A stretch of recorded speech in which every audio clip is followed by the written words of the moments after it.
या जिस बात का तकाजा उस वक्त तो खुदावंद यीशु मसीह ने अपने बंदे मुकद्दस पतरस से किया और आज वो तकाजा हमसे करता।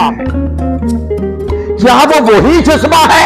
क्योंकि जब हम मोहब्बत की बात करते हैं ना, दरअसल ये एक जज्बे का नाम है, दरअसल ये एक ताल्लुक का नाम है, दरअसल ये एक रिश्ते का नाम है जो आपके और किसी के दरमियान पाया जाता।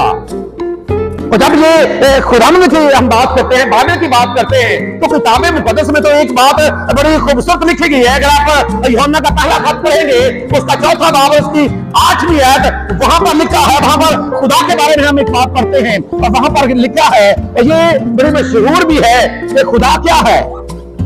खुदा क्या है? जो बाइबल का खुदा वो क्या है? तो बाइबल का खुदा, दरअसल जब खुदा के बारे में ये कह दिया गया कि बाइबल का खुदा मोहब्बत है,